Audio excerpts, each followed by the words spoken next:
Good morning students. Last time நம்ம cladogram வரையும் பார்த்தோம். இப்போ நம்ம cladogramக்கு next பார்க்குறோம். ஓகேங்களா? The system of classification takes an account of ancestral characters. Ancestors மூதாதையர்.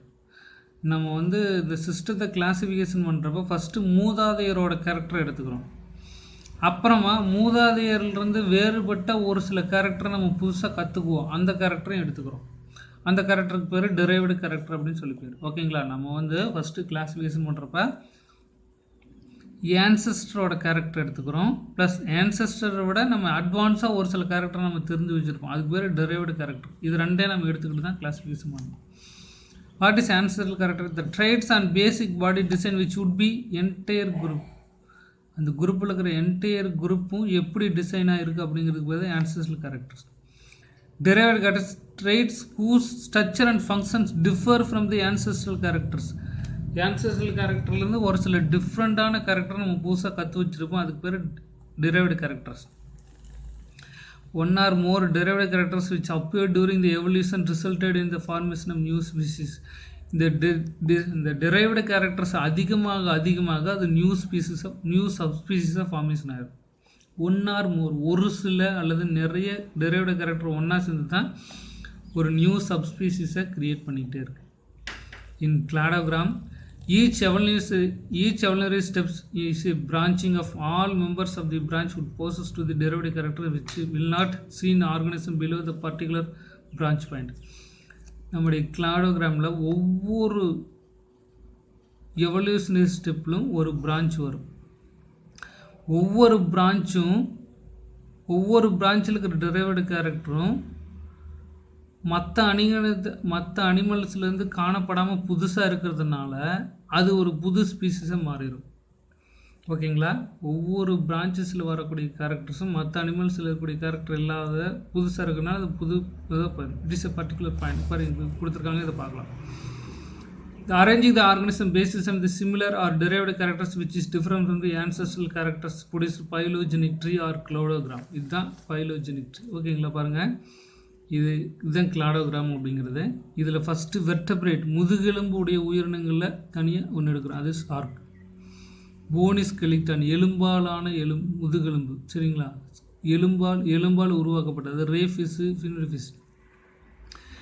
அப்புறம் இதுலேருந்து 4 லிம்ஸ் இருக்கிறதுலாம் தனியாக பிரிக்கிறோம். அது ஆம்பிபியன்ஸ், ரெப்டைல்ஸ் எல்லாம் இதில் வந்துடும். ஓகேங்களா?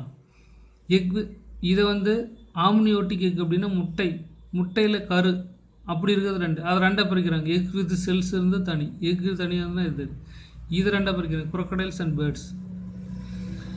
பாடி முழுவதும் முடி இருந்துச்சுன்னா அது ஒரு டைப்பை பிரிக்கிறாங்க. பேர்ட்ஸ் அண்ட் ரேபிட்ஸ், பிரைமேட்ஸ், குரங்குகள். இப்படி தான் இதுக்கு பேர் தான் கிளாடோகிராம். இதெல்லாம் ஒரு மரம், இதெல்லாம் பிரான்ச்சஸ். இதுக்கு பேர் தான் பைலோஜெனிக் ட்ரீ அப்படின்னு சொல்லி பேர். ஓகேங்களா? It is called phylogenic tree or cladogram. ஓகேங்களா?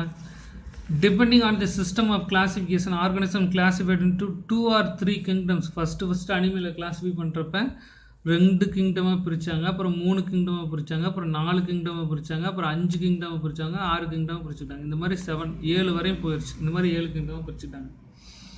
இதில் ரொம்ப ஃபேமஸானது எல்லாத்தையும் ஏற்றுக்கிட்டதுன்னு சொல்லி பார்த்தீங்கன்னா ஆர்ஹெச் விட்டாகர் அப்படின்னு ஒரு கொடுத்தாரு. ஒரு 5 கிங்டம் கிளாஸிஃபிகேஷன் கொடுத்தாரு. இது எல்லாத்தையும் ஏற்றுக்கொள்ளப்பட்டது, ரொம்ப ஃபேமஸானது.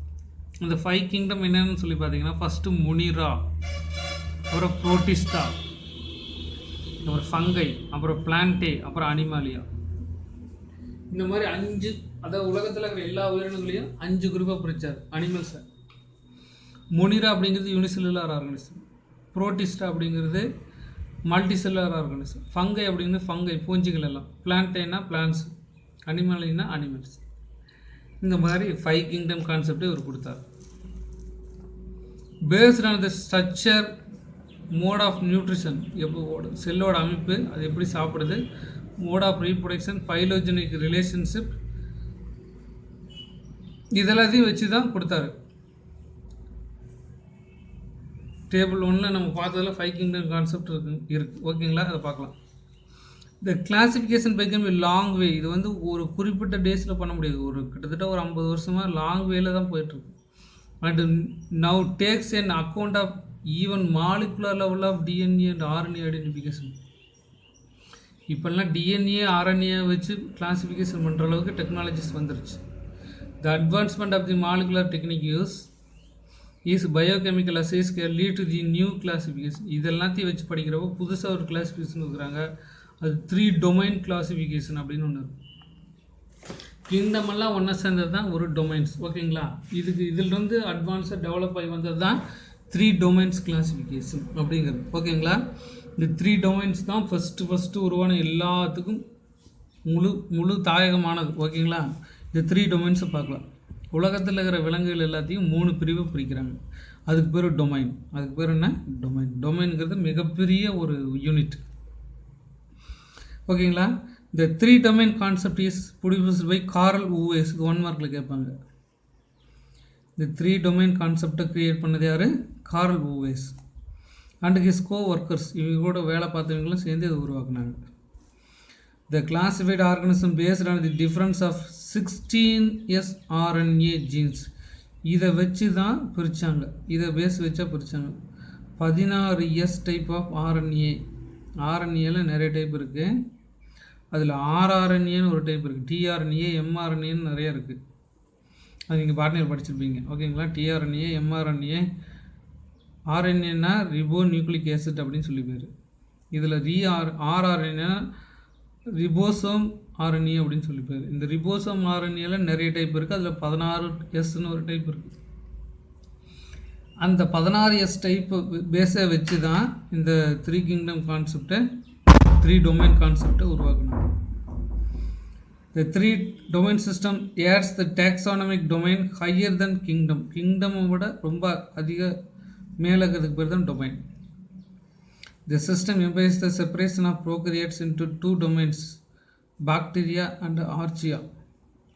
And all eukaryotes are, இது நம்ம அப்புறம் பார்க்கலாம். இது 3 domains. உலகத்தில் இருக்கிற விலங்குகள் எல்லாத்தையும் 3ஆக பிரிக்கிறாங்க. இந்த 3 டொமைன்ஸ் இது கொடுத்தவர் கார்ல் லூயிஸ், இயர் 1997.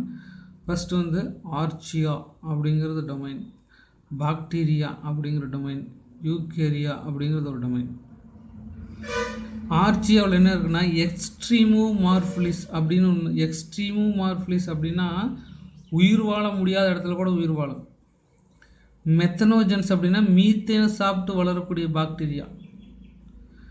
ஹேலோபைட்ஸ் அப்படின்னா உப்பு அதிகமாக இருக்கக்கூடிய நிலங்களில் வாழக்கூடிய தாவரங்கள். தெர்மோ ஆசிடோஃபில்லோஸ் அப்படிங்கிறது எரிமலையில் வாழக்கூடிய உயிரினங்கள்.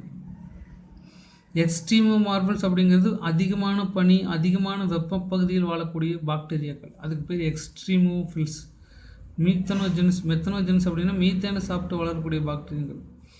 ஹேலோபைலிஸ் அப்படின்னா உப்பு அதிகமாக இருக்கக்கூடிய பகுதியில் வாழக்கூடிய உயிரினங்கள். தெர்மோ அசிடோஃபிலிக்ஸ் அப்படின்னா எரிமலை குழம்புகளில் வாழக்கூடிய பாக்டீரியாக்கள். அங்கெல்லாம் வாழுமா அப்படின்னா அங்கெல்லாம் வாழும். Next bacteria. பாக்டீரியாவில் cyanobacteria, eubacteria, beneficial bacteria and pathogenic bacteria, இந்த எல்லா பாக்டீரியாவும் இதில் வந்துடும். யூகேரியாவில் யூகேரியட்ஸ் எல்லாம் புரோட்டிஸ்டா, ஃபங்கை, பிளான்ஸ், அனிமல்ஸ் எல்லாமே யூகேரியாவில் வந்துடும். இதுக்கு பேர் 3 டொமைன்ஸ் கிளாசிஃபிகேஷன். ஓகேங்களா? இப்போ பாருங்கள் சொல்கிறாங்க பாருங்கள். Bacteria and archaea, all eukaryotes are placed into domains eukarya. Bacteria, archaea, animals எல்லாமே எங்கே வச்சுருக்காங்க? யூகேரியாவில் வச்சுருக்காங்க. The archaea appears to have more common with the eukarya and bacteria. Archaea அப்படிங்கிறது யூகேரியாவுக்கும் பாக்டீரியாவுக்கும் காமனாக தான் இருக்கும். Archaea is different from the bacteria in cell wall composition and different from bacteria and eukaryotes in the membrane composition of RNA types. Cell wall formation-லையும் RNA type உருவாக்கத்திலையும் கொஞ்சம் வேறுபாடு அடையும். அதனால தான் அதை ஆர்ச்சியான்னு தனியாக வச்சுட்டாங்க.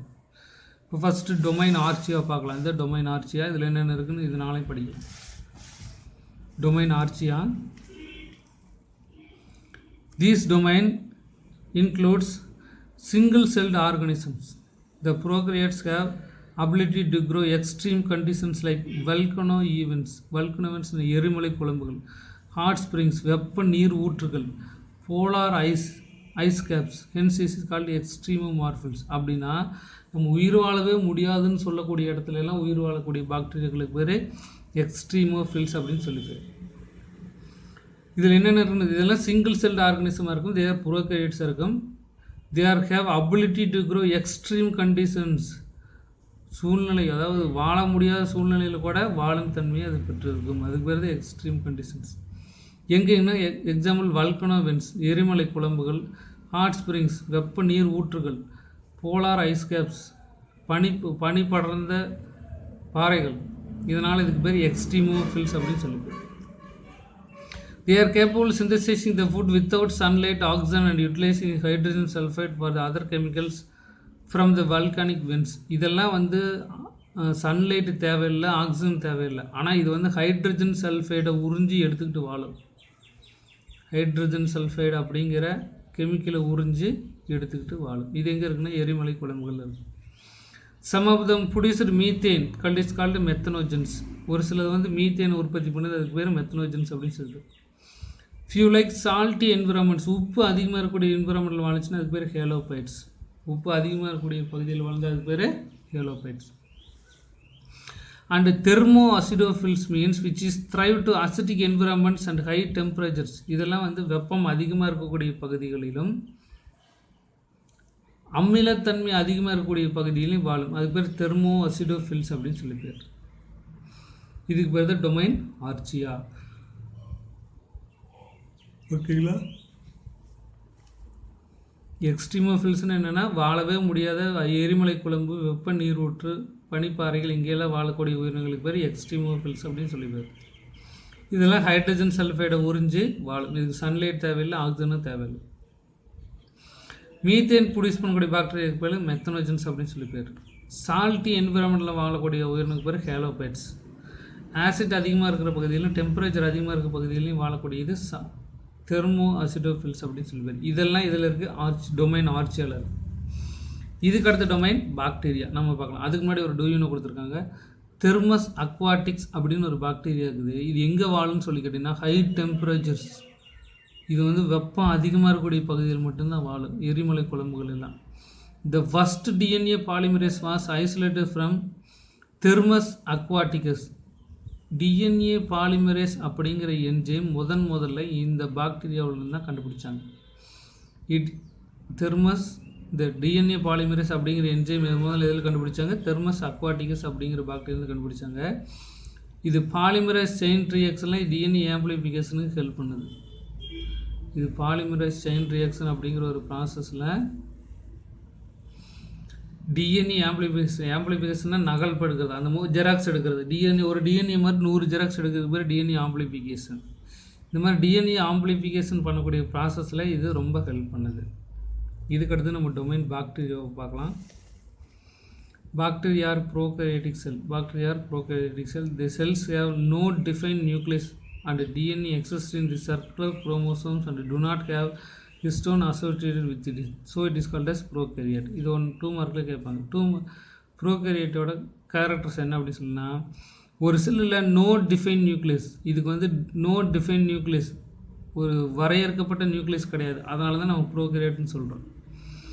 அப்புறம் ப்ளஸ் டிஎன்ஏ எப்படி இருக்குன்னா ப்ளஸ் சர்க்குலர் குரோமோசோம்ஸ் இருக்குது. இதுக்குள்ளே ஹிஸ்டோன் ப்ரோட்டீன் கிடையாது. இது 2 தான் மிக முக்கியமான கேரக்டர். இது 2 இல்லைன்னா அது ப்ரோகேரியோட்னு சொல்லியிருப்போம். என்னென்னா ஹிஸ்டோன் புரோட்டீன் நியூக்ளியஸ்குள்ளே இல்லை, ஒரு வரையறுக்கப்பட்ட நியூக்ளியஸ் உள்ள நியூக்ளியர் மெம்பரின் இல்லை. சரி, எங்கே இருக்கு? They do not possess the membrane bound organs except ribosome. இப்படி இருந்தால் அதுக்கு பேர் ப்ரோகேரியோட்டிக் செல். இந்த 3 கண்டிஷன், நியூக்ளியஸ் மெம்பரின் இருக்கக்கூடாது, ஹிஸ்டோன் புரோட்டீன் இருக்கக்கூடாது, டிஃபைனான நியூக்ளியஸ் இருக்கக்கூடாது. இப்படி இல்லைன்னா அதுக்கு பேர், இப்படி இருந்தால் அதுக்கு பேர் ப்ரோகேரியோட்டிக் செல் அப்படின்னு சொல்லி பேர். ரிபோசோம் மட்டும் அப்படி இருக்கும், அதை விட்டுருங்க. இந்த செல் வால் கண்டெய்ன்ஸ் பெப்டிடோகிளைகான்ஸ். இந்த செல் வால் எதனால்